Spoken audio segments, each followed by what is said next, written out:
사랑의 하나님, 우리를 위해 이 땅에 독생자 예수 그리스도를 보내주심을 감사합니다. 주님께서 이 땅에 태어나시는 그날은 고요하고 거룩한 날이었습니다. 주님이 우리와 함께 하시는 날이, 주님이 우리와 늘 동행하시는 그 순간이 우리의 모든 이 어지럽고 복잡한 순간에 고요하게 하시고 또 주님께서 거룩하게 하여 주실 줄 믿습니다.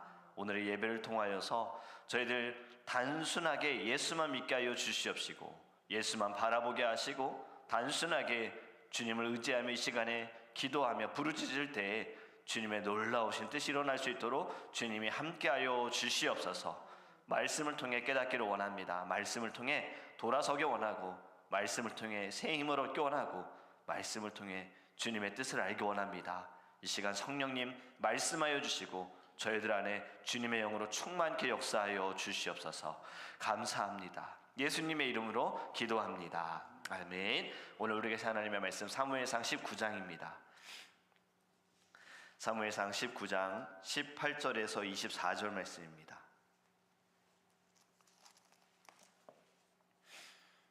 제가 준비한 성경책은 구약성경 442페이지입니다. 사무엘상 19장 18절에서 24절 말씀 우리 함께 읽도록 하겠습니다. 다윗이 도피하여 라마로 가서 사무엘에게로 나아가서 사울이 자기에게 행한 일을 다 전하였고 다윗과 사무엘이 나요스로 가서 살았더라. 어떤 사람이 사울에게 전하여 이르되 다윗이 라마나요스에 있더이다 하매 사울이 다윗을 잡으러 전령들을 보냈더니 그들이 선지자 무리가 예언하는 것과 사무엘이 그들의 수령으로 선 것을 볼 때에 하나님의 영이 사울의 전령들에게 임하매 그들도 예언을 한지라. 어떤 사람이 그것을 사울에게 알림해 사울이 다른 전령들을 보냈더니 그들도 예언을 했으므로 사울이 세 번째 다시 전령들을 보냈더니 그들도 예언을 한지라. 이에 사울도 라마로 가서 세구에 있는 큰 우물에 도착하여 물어 이르되 사무엘과 다윗이 어디 있느냐. 어떤 사람이 이르되 라마나요스에 있나이다. 사울이 라마나요스로 가니라. 하나님의 영이 그에게도 임하시니 그가 라마나요스에 이르기까지 걸어가며 예언을 하였으며 그가 또 그의 옷을 벗고 사무엘 앞에서 예언을 하며 하루 밤낮을 벗은 몸으로 누웠더라. 그러므로 속담에 이르기를 사울도 선지자 중에 있느냐 하니라. 아멘. 아멘. 할렐루야. 오늘의 말씀을 통해 하나님께서 우리들에게 굳건한 믿음과 또 우리를 흔들리는 우리의 마음을 주님이 붙들어 주실 줄 믿습니다. 다윗이 전쟁에 나갈 때마다 계속해서 승리를 하고 나니까요, 사울이 어떻게 하느냐, 시기와 질투가 생깁니다. 이 전의 말씀을 보면요, 이제 다윗은 변함없이 사울 앞에서 수금을 연주하는데 사울이 다윗에게 단창을 던져요. 이 내용을 보면 분명히 우리가 아는 것은 찬양의 능력이 있고 악신이 들어온 사울이 번뇌할 때 다윗이 수금을 연주하면서 찬양하는 순간에 악신이 떠나갔잖아요. 그런데 지금은 찬양하는 순간에 악신이 떠나가지 않았습니다. 그의 안에 평안도 없습니다. 이 말씀을 보면서, 이 상황들을 보면서 이제는 그마저 소용없게 되는구나라는 생각을 하는 거예요. 찬양에는 분명히 능력이 있지만 사람이 악하면 찬양도 어떤 영향을 끼치지 못한다. 밭이 좋지 않으면 아무리 씨가 좋다 하더라도 열매를 맺지 못한다라고 예수님이 비유로 말씀하셨잖아요. 찬양에는 문제가 없습니다. 다윗의 찬양에는요, 여전히 하나님을 찬양하고 하나님의 영이 임하는 찬양임에도 불구하고요, 사울은요 그 마음에 돌아서지 않았기 때문에, 그 마음이 점점 더 악하기 때문에 그는 다윗을 향하여 단창을 던지는 거예요. 제가 예전에 드라마를 보면서 받았던 은혜가 생각이 나요. 드라마에서 무슨 은혜를 받을 수 있느냐 물을 수 있겠지만요, 이 드라마도 말씀과 연결을 하면요 다 은혜가 되어집니다. 어떤 드라마 제목인지는 기억이 나지 않지만 저희 친할머니가 예전에 사극을 굉장히 좋아하셔서, 저는 어릴 때 사극을 좋아하진 않았지만 할머니 때문에 같이 사극을 본 적이 있었어요. 근데 제게 아직도 기억에 남는 내용이 뭐냐면요, 나라의 첫 번째 왕자가 이제 왕이 되어졌어요. 그 왕이 되었으면 백성들을 잘 다스리고 나라를 이끌어 가야 하는데, 둘째 왕자, 다른 왕자가 사람들에게 인정을 받는 것을 보기 싫어서 또 자기의 왕의 자리를 빼앗길까 싶어서 그 왕자를 죽이는 것에만 집중을 합니다. 실패하고 그러다 보니 자신의 입지는 점점 사라지게 되어지는 그 내용이 저에게는 아직도 기억에 남는 거예요. 그 왕이 그냥 나라 일에 백성에게 자신에게 주어진 일에 집중했으면 그래도 좀 낫지 않았을까 이런 생각을 하는데, 왜 그 사람은 자꾸 다른 것에, 바로 이 사울이 다윗에게 집중했던 것처럼 사울이 하나님께만 집중했다라면 여기까지 오진 않았을 텐데, 찬양에 마음의 평강이 있고 악신이 떠나가는 그 순간 하나님께 돌아섰다라면 이렇게까지 되진 않았을 텐데, 그는 너무나도 악해져 버렸어요. 그래서 다윗을 죽이려고 단창을 던졌는데 얼마나 세게 던졌는지 단창이 벽에 박힐 정도였습니다. 정말 죽이려고 던진 거죠. 그냥 단순한 위협이 아닙니다. 그리고 또 어떻게 합니까? 부하들을 다윗의 집으로 보내서 아침이 되어졌을 때 그를 죽여라라고 명령합니다. 그런데 사울의 딸이면서 다윗의 아내인 미갈이 이 이야기를 듣고 다윗의 생명을 구하기 위해서 창문으로 그를 도망하게 하는 거예요. 아버지를 속인 거죠. 참 이 모습도 보면 여기에 사울이 불쌍하다는 생각이 들어요. 아들과 딸도 사울이 악한 영에게 사로잡혀 있는 것을 알고 다윗을 죽이려고 하는 것을 알기 때문에 다윗을 살리기 위해 아버지의 편이 아니라 다윗을, 아들 요나단도 딸 미갈도 다윗을 돕고 있다는 거죠. 그런데 사울은 여기서 또 끝내지 않습니다. 다윗이 사무엘의 고향인 라마로 도망갔을 때 사울과 함께 이제 라마 나요트에 머뭅니다. 사울은 또 이곳에 다윗을 죽이라고 부하들을 보내지요. 그것이 20절 말씀입니다. 사울이 다윗을 잡으러 전령들을 보냈더니 그들이 선지자 무리가 예언하는 것과 사무엘이 그들의 수령으로 선 것을 볼 때에 하나님의 영이 사울의 전령들에게 임하매 그들도 예언을 한지라. 아멘. 지금 다윗을 죽이라고 보낸 부하들이요, 사무엘과 다윗이 있는 그곳에, 다른 선지자들 함께 모여 있는 그곳에 보면서 하나님의 영이 임하여 무엇을 했다고 합니까? 예언을 했다라고 말씀하고 있습니다. 사울은 또 다른 부하들을 보내는데요, 그들도 똑같이 예언을 하게 되어지는 거예요. 세 번째까지 부하들을 보내는데 그들마저도 예언을 합니다.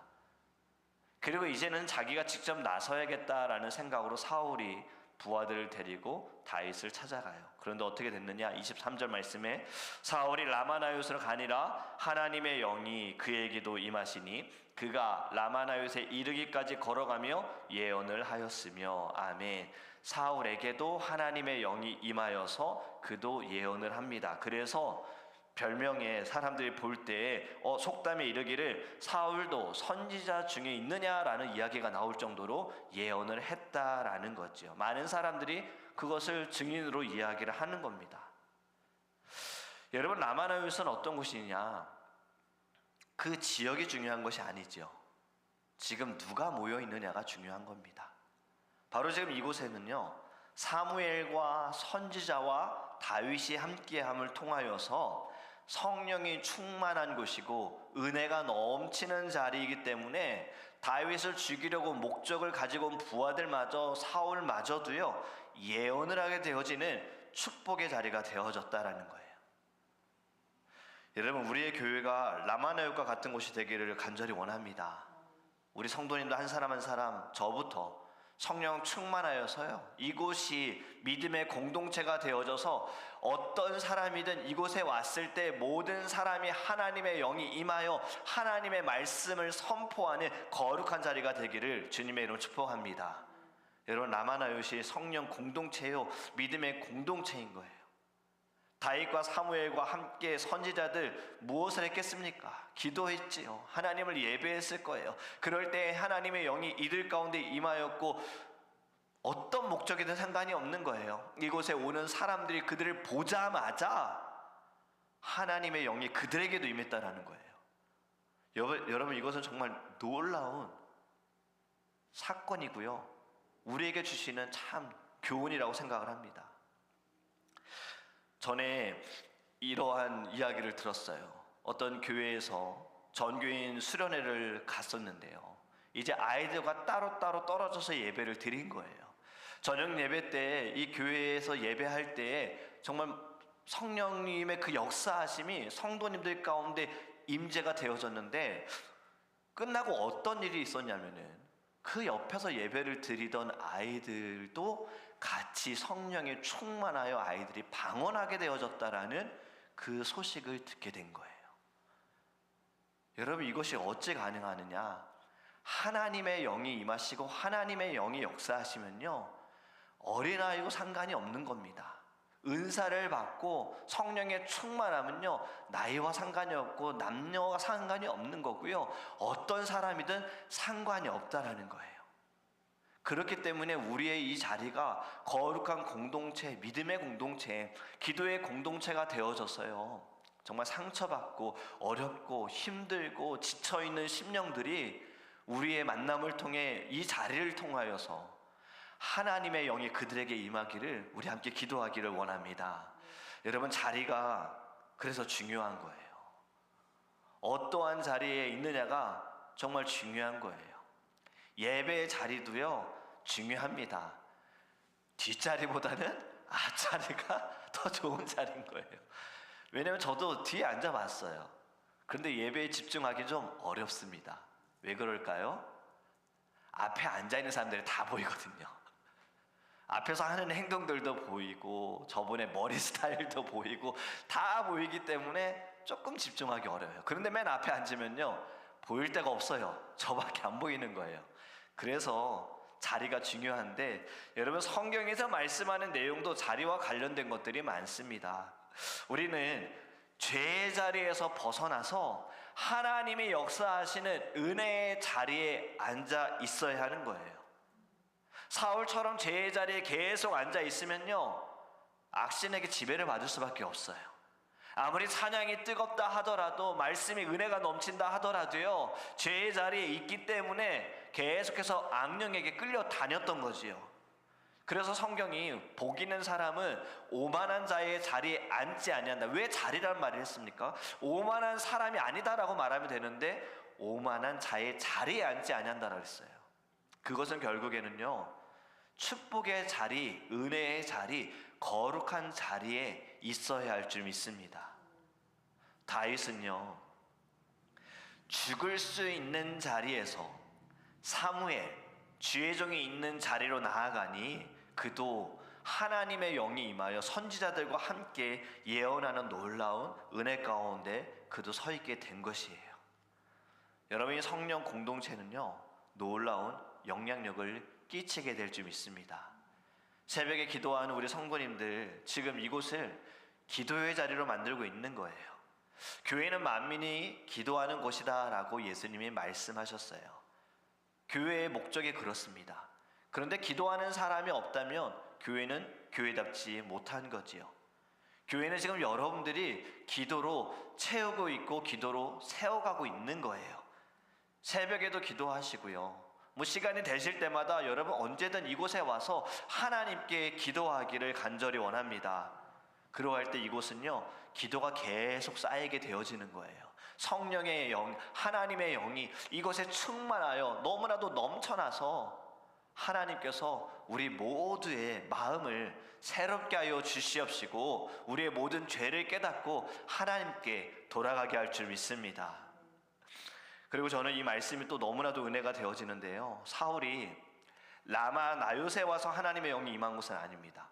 지금 다른 부하들은 보면은 사무엘과 그의 선지자를 보았을 때에 하나님의 영이 임했다 그러는데, 사울은 좀 달라요. 오는 길에, 라마나요스로 오는 길에 하나님의 영이 임하여서 예언을 했다 그랬어요. 왜 이것이 저에게 은혜가 됐을까요? 잘 아실 겁니다. 교회에 오는 순간부터 우리는 하나님의 영이 임했으면 좋겠어요. 운전을 하고 오시는 모든 순간에 기도하며 오시고 또 찬양을 들으며 오실 수도 있는데, 그때부터 하나님의 영이 임했으면 좋겠어요. 교회에 와서가 아니라 그 전부터 하나님의 영이 임하여 주님을 만나기를 원합니다. 그리고 사울이 예언을 할 때 어떤 행동들을 합니까? 24절을 한번 다시 보시면요, 그가 또 그의 옷을 벗고 사무엘 앞에서 예언을 하며 하루 밤낮을 벗은 몸으로 누웠더라. 그의 옷을 벗었어요. 왕의 옷을 벗었어요. 지금 다윗을 죽이기 위해 왔기 때문에 어쩌면 무장한 상태여서 갑옷을 입었을지 모릅니다. 그 갑옷도 벗었어요. 다 벗었어요. 여러분, 세상의 옷 벗어야 해요. 명예의 옷, 권력의 옷, 부의 옷, 자랑의 옷 다 벗어야 하는 거예요. 하나님 앞에서는요, 어떤 옷으로도 우리의 죄와 우리의 부끄러움, 우리의 수치 감출 수가 없습니다. 그리고 여러분, 어떤 옷도요, 하나님과 끊어진 관계를 다시 붙여줄 수도 없는 거예요. 하나님의 영을 받은 자는요, 자신이 입고 있는 이 모든 옷을 벗어도요, 부끄럽지가 않습니다. 아담과 하와가 처음 만들어졌을 때 그들이 처음부터 옷 입고 다녔습니까? 벌거벗겨진 상태였어요. 그때는 그들은 수치스럽지도 않았고 부끄럽지도 않았으나 죄가 들어오는 순간, 그들이 하나님의 말씀에 불순종한 순간 그들의 눈이 달라져 버렸고 부끄러워졌고 수치스럽게 되어지니 옷을 무언가로 가려야 되는 상황이 된 거예요.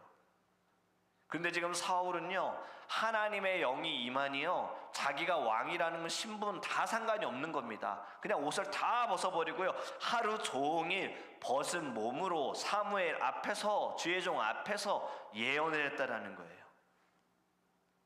예언을 하는 자는 어떤 것도 내가 지금 어떠한 상태지라는 것 창피하지가 않아요.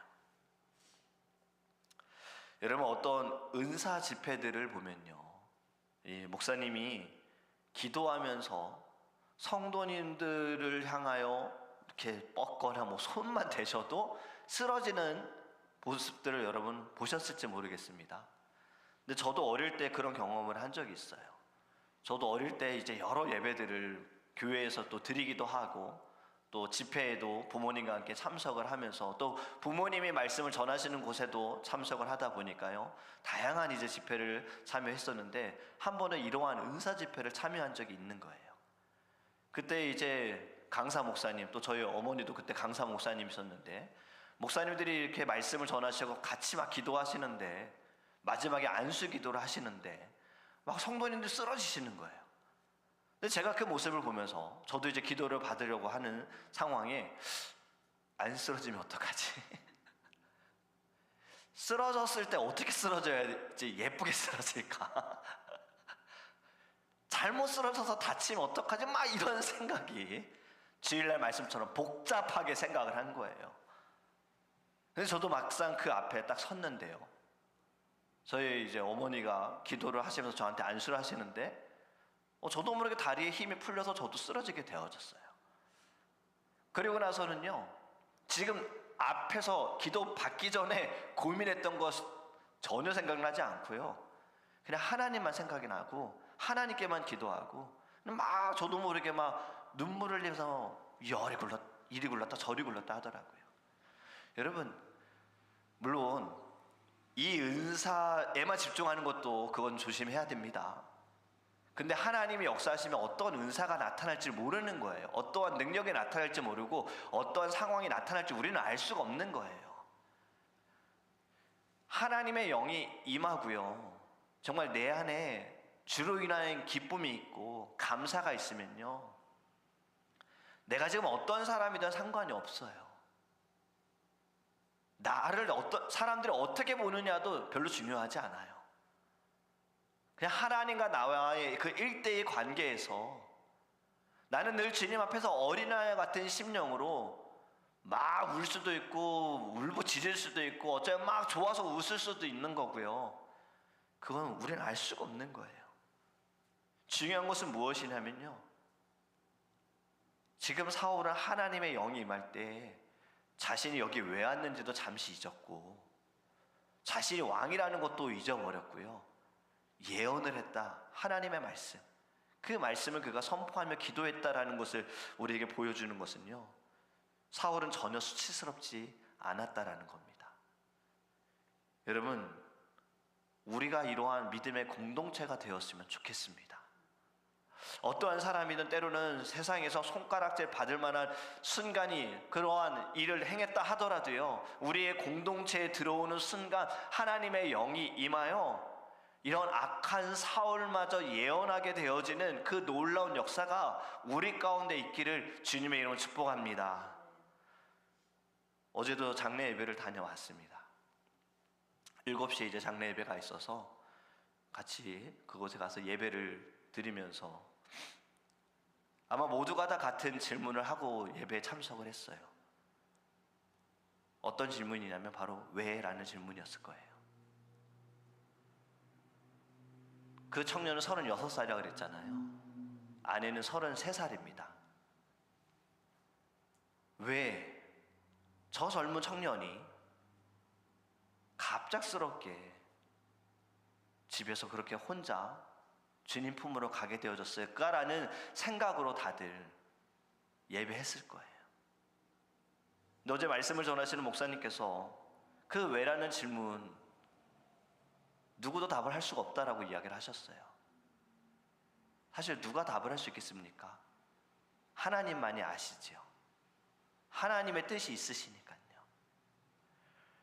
어저께 딱 들어가자마자 장로님 권사님에게 인사를 하면서 어떤 위로의 말을 해야 될지 사실은 모르겠더라고요. 너무나도 사랑하는 아들, 남매거든요. 아들, 딸 이렇게 둘밖에 없는데 그 아들, 큰아들이 첫째인데 갑작스럽게 그렇게 보낸 부모님의 마음을 느끼니 뭐라고 말씀을 드려야 될까? 그래서 어떤 말씀을 드리기보다는 그냥 꼭 끌어안아 드렸어요. 근데 장로님 권사님이 그냥 웃으시면서 얘기하시는 거예요. 괜찮아요. 괜찮습니다라고 말하는 거예요. 어제 예배를 다 드리고 뷰잉을 하고 좀 더 같이 끝까지 좀 남았습니다. 화장을 하러 이제 저 뒤쪽으로 가족들이 갔을 때에도 로비에 좀 남아 있다가 장로님 권사님 돌아오실 때 인사하고 이제 오려고 그랬는데 로비에 많은 이제 성도님들이 좀 같이 기다리셨어요. 다들 이제 안에 상황들을 가족들 뷰잉을 하면서 마지막에 이제 가족들이 인사를 하고 관을 덮는 그 순간에 이제 지켜보고 있을 때 굉장히 조용하게 그 안을 보고 있었습니다. 다들 잘 견디셨는데 아내가 그 남편, 관에 누워있는 남편을 이렇게 어루만지면서 끌어안고 있는 모습에서 다들 눈물을 멈출 수가 없었지요. 그 아내의 마음. 33살의 나이에 미망인이 되온 참 저 여인의 그 마음이 모두에게 다 느껴지는 거예요. 그런데도 장로님 권사님이 마지막에 그 관을 이제 화장 넣고 시간이 오래 걸리기 때문에 이제 나오셨는데 가족들 얼굴이 그래도 참 밝았어요. 제가 그 미정자매거든요. 4년 전에 만나고 정말 오랜만에 만났어요. 두 손을 꼭 이렇게 잡으면서 4년 전에 봤을 때는 사실 좀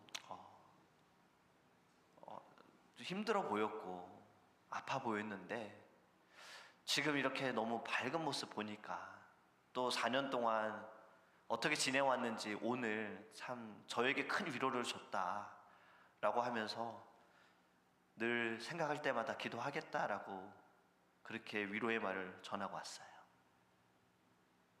어떻게 그 가족들, 사랑하는 참 그 아들과 남편을 하나님 품에 먼저 보낸 이들이 괜찮다라고 말할 수 있는가라는 것이 결국엔 믿음의 공동체가 그 자리에 함께하기 때문이다라는 생각을 한 거예요. 우리 김지우 형제님의 아버지께서 돌아가셨을 때에도 우리 성도님들 함께 하심을 통해서 주일날 우리 김지우 형제님 교회에 오셨잖아요. 사실 진짜 오실 줄 몰랐는데 식사할 때 오셨잖아요. 얼굴이 어떠셨습니까? 굉장히 밝아 보이셨어요. 편안하게 아버지 보내주셨다고 이렇게 인사하시면서 괜찮다라고 말씀하신 것이 바로 이 믿음의 공동체가 같은 마음으로 공감하고 같이 기도하기 때문에 슬픔과 어려움과 아픔을 처해 있는 이들도 힘을 얻게 되어지고 함께 소망을 보게 되어진 줄 믿습니다. 저는 바로 이것이 라마나요에 있는 성령의 공동체에 하나님의 영이 임한 순간이 지금 저는 최근에 이것을 또 경험하게 된 거예요. 여러분, 이것이 저희들에게 주신 사명입니다. 하나님께서는요, 한 사람을 사용하시지만 절대 한 사람만 예배하게 하지 않으시고요, 하나님은 혼자 있는 것을 보기 좋지 않다 하셔서 하와를 붙여주시는 하나님께서 어떻게 왜 교회를 세우셨겠습니까? 교회를 통해 하나님 만나게 하셨고 함께 하라고 하시는 거예요. 함께 예배하고 함께 걸어가고 함께 주님의 나라에 가라고 오라고 하나님이 우리를 붙여주신 거예요. 절대로 우연이 없다라는 겁니다. 그렇기 때문에 우리는요, 이 사명을 가지고요, 이 새벽에 기도하기를 원합니다. 하나님, 이 자리가 라마나요의 자리가 되게 하소서. 믿음의 공동체, 성령의 공동체가 되어지게 하여 주셔서 어린 아이들조차도 성령의 충만함이 있게 하여 주시옵시고, 주님이 힘들고 지쳐있는 심령들, 기도하는 우리의 모습을 통해, 찬양의 우리의 모습을 통하여서 우리가 함께 말씀을 나누고 교제하는 이 모습을 통하여서 그들에게 하나님의 영이 임하게 하여 주시옵소서. 그리하여 하나님, 그들의 모든 슬픔이 기쁨으로 바뀌고요, 그들의 모든 아픔이 감사로 달라지게 하소서. 여러분, 우리 이것을 두고 기도했으면 좋겠어요. 하나님은 저와 여러분을 사용하기를 원하십니다. 사무엘을 사용하신 하나님께서 선지자들과 함께하고 도망 온 다윗까지도 그곳에서 성령의 충만함을 얻은 놀라운 역사가, 여러분, 우리를 통해서 이곳에서 나타나기를 우리 함께 기도하기를 원합니다. 주님, 우리를 사용하여 주시옵소서. 주님, 이 자리가 믿음의 공동체가 되게 하소서. 주님, 이 자리가 성령의 공동체가 되게 하여 주소서. 하나님, 모든 악신은 떠나가게 하여 주시옵시고, 악한 마음이 있을지라도 하나님의 영이 임하여 하나님의 말씀을 증거하니 기도할 수 있는 놀라운 역사가 주님 이 자리에서 나타나게 하여 주시옵소서. 우리 다 함께 주여 부르시고 통성으로 기도합니다.